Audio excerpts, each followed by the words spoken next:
Paano kung ang pinansyal na bigat na matagal mo nang pasan ay hindi para wasakin ka, kundi para ihanda ka? Scorpio, hindi aksidente ang mensaheng ito. Nakarating ito sa'yo dahil may isang bagay na hindi mo nakikita na tahimik nang kumikilos pabor sa'yo. Sa mahabang panahon, parang laging mabigat ang usapin ng pera. Kahit gaano kakaingat magplano, laging may humahadlang. Ngunit sa likod ng katahimikan, inaayos ng universo ang mga pirasong hindi mo pa kayang makita. Ngayon, may isang pintong nagsisimula ng bumukas, tahimik, natural, at sa eksaktong tamang sandali. Hindi ito swerte.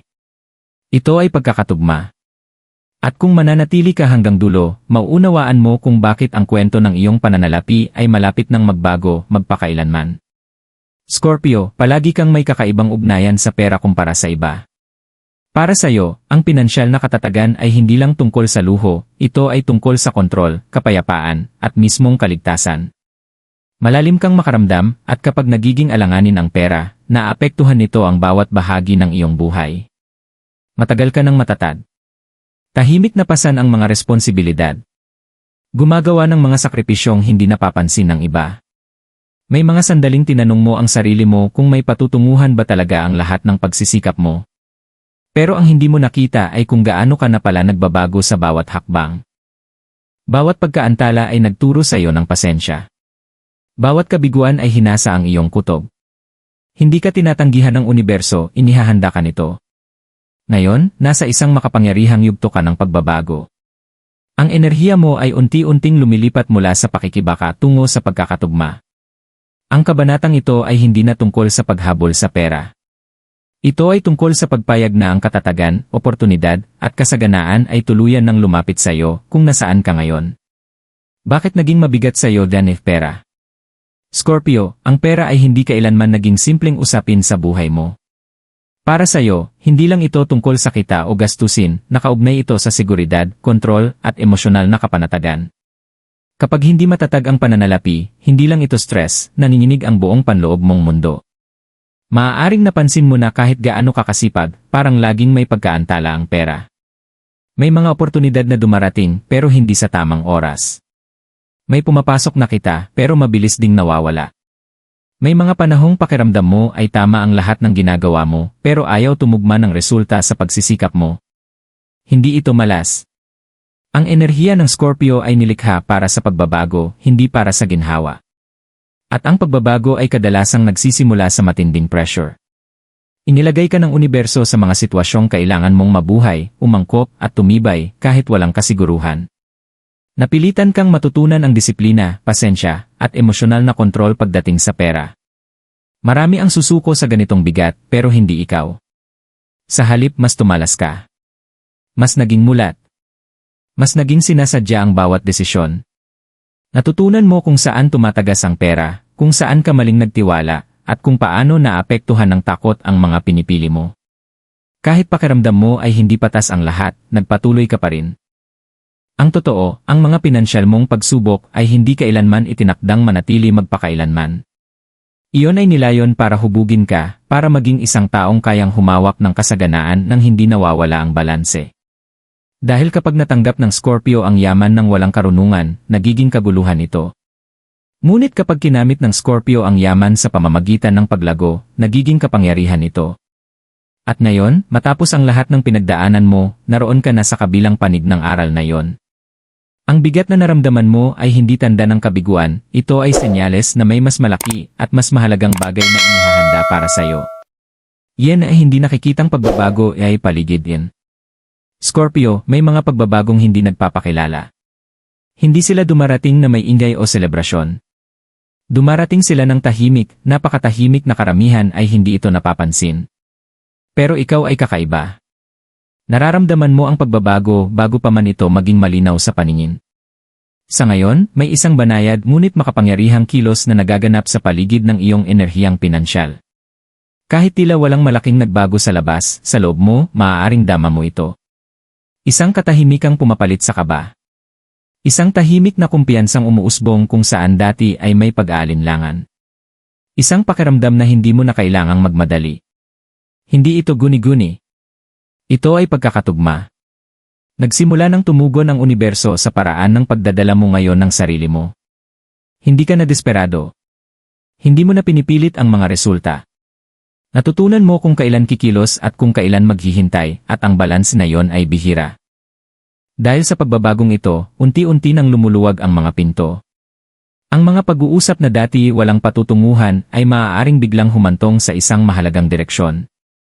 Ang mga oportunidad na tila hindi mo maaabot noon ay muling lilitaw sa mga anyong hindi mo inaasahan. Kahit ang mga hadlang ay nagsisimula ng maglantad ng mga nakatagong pakinabang. Mahalagang maunawaan ito, ang himala ay hindi dumarating ng sabay-sabay. Ito ay unti-unting nahahayag patong-patong. Sinusubok ng universo kung paano mo hahawakan ang maliliit na senyales bago nito ibigay ang mas malalaking resulta. Ang paraan ng pagtugon mo sa mumunting oportunidad ang magtatakda kung gaano kabilis lalawak ang kasaganaan. Scorpio, bigyang pansin ang mga bagay na paulit-ulit na lumilitaw. Bigyang pansin kung sino ang biglang kumokontak. Bigyang pansin ang mga ideyang paulit-ulit bumabalik sa isip mo. Hindi ito mga abala, ito ay mga paanyaya. Ang hindi nakikitang pagbabagong ito ay patunay na ang kwento ng iyong pananalapi ay unti-unting umaalis sa yugto ng simpleng pag-survive at pumapasok sa isang yugto ng kontroladong paglago. Walang nagmamadali dahil wala namang kailangang madaliin. Sa sandaling tumigil ka sa pagkatakot sa pera. Ang pera mismo ang nagsimulang humanap ng paraan pabalik sa'yo. Paano unti-unting nahahayag Venus Pinansyal na himala? Scorpio, ang paraan ng pagdating ng iyong pinansyal na himala ay ikagugulat mo, hindi dahil ito'y magulo o dramatiko, kundi dahil pakiramdam nito ay tama. Walang kaguluhan na kasama. Walang kalituhan. Walang desperasyon. Sa halip, may malinaw na direksyon. Sa simula, ang pagbabago ay nagaganap sa loob mo. Ang matagal mong dalang tensyon tungkol sa pera ay unti-unting lumuluwag. Hindi ka na nagigising na may kaba. Humihinto ka na sa walang tigil na pagkwenta ng mga senaryong pinapatakbo ng takot. Dahan-dahan, ang isip mo ay lumilipat mula sa simpleng pag-survive tungo sa matalinong pagplano. Napakahalaga ng panloob na pagbabagong ito. Dahil ang pera ay tumutugon muna sa mindset bago ito tumugon sa aksyon. Pagkatapos, nagsisimula ang galaw. Maaaring mapansin mo ang isang bagong oportunidad na kaayon ng iyong kakayahan, hindi yung kumakain ng iyong lakas. Maaaring ito ay pagkakataong kumita ng mas maayos, pamahalaan ang resources ng mas matalino, o tuluyang maresolba ang isang matagal ng problemang pinansyal. Ang kaibahan na yon, hindi ka nagmamadaling mag-o. Hawak mo ang sitwasyon. Ang himalang ito ay hindi dumarating bilang pabigla-biglang yaman. Dumarating ito bilang napapanatiling kasaganaan. Maaaring may isang koneksyon na gaganap ng mahalagang papel, isang taong malinaw na nakikita ang tunay mong halaga. O kaya naman, isang ideyang dati mong binaliwala ay biglang magkakaroon ng saysay. Kahit ang isang desisyong matagal mong ipinagpaliban ay biglang magiging malinaw kung ano ang dapat gawin. Scorpio, sa yugtong ito, ang iyong intuwisyon ang magiging pinakamalakas mong puhunan sa pera. Malalaman mo kung ano ang tatanggapin at kung ano ang dapat mong talikuran nang walang pagdududa sa sarili. At narito ang pinakamakapangyarihang bahagi. Hindi na pakiramdam na hinahabol mo ang pera. Sa halip, ang pera mismo ang nagsisimulang tumugon sa'yo. Makikita mo na ang resulta ng mga desisyong dati parang walang nakakapansin. Ang mga tahimik mong pagsisikap ay nagsisimula ng mamunga. Napapalitan ng katatagan ang panik. Napapalitan ng kumpiyansa ang pag-aalinlangan. Hindi ito swerte. Ito ay pinaghirapang pagkakatugma. Ang iyong pinansyal na himala ay unti-unting nahahayag, hakbang-hakbang, at bawat hakbang ay nagpapatibay sa kasunod. At bago mo pa mapansin, ang dating tila imposible ay nagiging normal na bahagi ng iyong buhay. Dahil ang yugto ng buhay mo ngayon ay hindi na tungkol sa pakikibaka. Ito ay tungkol sa gantimpala.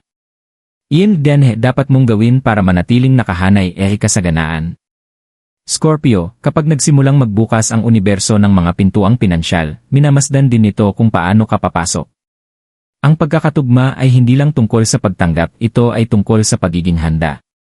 Ang unang kailangan mong pakawalan ay guilt. Sa isang punto, maaaring naniwala ka na mali ang hangarin ng mas komportableng buhay o mas magaan na pananalapi.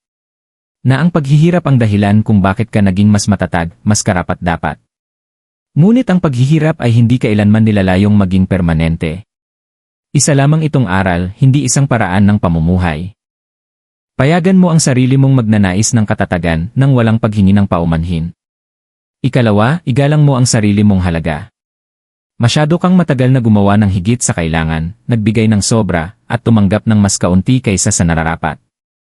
Ang yugtong ito ay humihingi ng pagbabago. Sa trabaho, negosyo, o personal na ugnayan, itigil mo ang pagbebenta ng sarili mong enerhiya sa mababang halaga. Kapag nirerespeto mo ang sarili mong worth, nagsisimula ring igalang ka ng pera. Ikatlo, protektahan mo ang iyong mga plano. Ang kapangyarihan ng Scorpio ay lumalakas sa katahimikan. Hindi lahat kailangang malaman kung ano ang binubuo mo o kung saan ka patungo. Masyadong maraming boses ang nagpapahina sa intuisyon. Panatilihing malinaw ang iyong bisyon sa pamamagitan ng maingat na pagbabahagi. Maaaring matukso kang magmadali ngayon na nagsisimula ng umusad ang mga bagay. Huwag. Ang pangmatagalang kasaganaan ay dahan-dahang lumalago. Mas magtiwala sa tamang oras kaysa sa bugso ng damdamin. Ang universo ay tumutugon sa iyong kahandaan, hindi sa iyong pagkasabik. Sa pananatiling nakatapak sa lupa, disiplinado, at emosyonal na balanse, tinitiyak mo na ang paparating ay hindi lang darating, kundi mananatili. Ganito binabago ng Scorpio ang oportunidad tungo sa pangmatagalang seguridad sa pananalapi. Isang mensahe mula ang universo para kay Scorpio. Scorpio, kung direktang makakausap ka ng universo sa sandaling ito, ang boses nito ay magiging kalmado, hindi nagmamadali, hindi dramatiko. Ito ay magiging matatag, nagbibigay panatag, at puno ng katiyakan. Sasabihin ito sa iyo na walang kahit anong pinagdaanan mo ang nasayang. Ang bawat sandali ng pinansyal na bigat, bawat pagkaantala, bawat saradong pinto ay may layuning hindi mo pa noon nakikita. Pinoprotektahan ka mula sa mga landas na hindi kaayon ng iyong paglago. Ipapaalala ng universo na hindi ka kailanman itinadhana na walang katapusang humabol. Itinadhana kang magbago muna at saka tumanggap. Alam nito kung gaano mo maingat na pinasan ang mga responsibilidad. Kung ilang beses kang nanatiling matatag kahit mas madali sanang sumuko.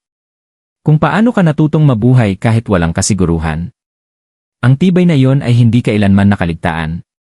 Ngayon, simple ang mensahe, bumagal at magtiwala. Wala ka nang kailangang patunayan. Hindi mo na kailangang pilitin ang mga mangyayari. Ang para sa iyo ay kusa ng lumalapit, inaayos ang sarili ayon sa iyong kahandaan. Ang yugtong ito ay tungkol sa pagtanggap ng suporta sa halip na paglaban dito. Tungkol sa paniniwalang posible ang katatagan ng walang-walang humpay na paghihirap. Tungkol sa pagtanggap na maaaring dumating ang kapayapaan at kasaganaan ng magkasabay. Hindi ka sinusubok ng universo ngayon. Ito ay tumutugon sa iyo. At habang nananatili kang nakaayon, may pasensya, malinaw ang isip, at may paggalang sa sarili, ang iyong pinansyal na realidad ay patuloy na gaganda ng natural. Hindi ito pansamantalang pagbabago. Ito ay bagong pamantayan ng iyong buhay. Scorpio, maglaan ka ng isang tahimik na sandali at hayaan mong lumapat sa iyo ang mga salitang ito. Hindi ka nahuhuli. Hindi ka nabibigo. Hindi ka nilikhang maghirap magpakailanman. Ulitin mo ito, dahan-dahan at may buong intensyon. Bukas ako sa pinansyal na kapayapaan. Pinapayagan kong suportahan ako ng pera ng may gaan. Nagtitiwala ako sa tamang oras ng aking tabumpay. Karapat-dapat ako sa ginhawa, katatagan at kalayaan. Habang nagpapatuloy ka, mapapansin mong unti-unting lumalambot ang ugnayan mo sa pera. Humihina ang takot. Ang kontrol ay nagiging kumpiyansa. Ang pagsusumikap ay nagiging daloy. Ito ang kabanatang kung saan nagtatagpo ang pinaghirapan mong karunungan at ang oportunidad. Kung saan ang iyong pasensya ay sa wakas ginagantimpalaan. Kung saan ang iyong pananalapi ay nagsisimulang sumalamin sa lakas na binuo mo sa loob. Alalahanin, ang tunay na kasaganaan ay hindi nagmamadali. Dumarating ito kapag handa ka ng hawakan ito. At Scorpio, handa ka na ngayon.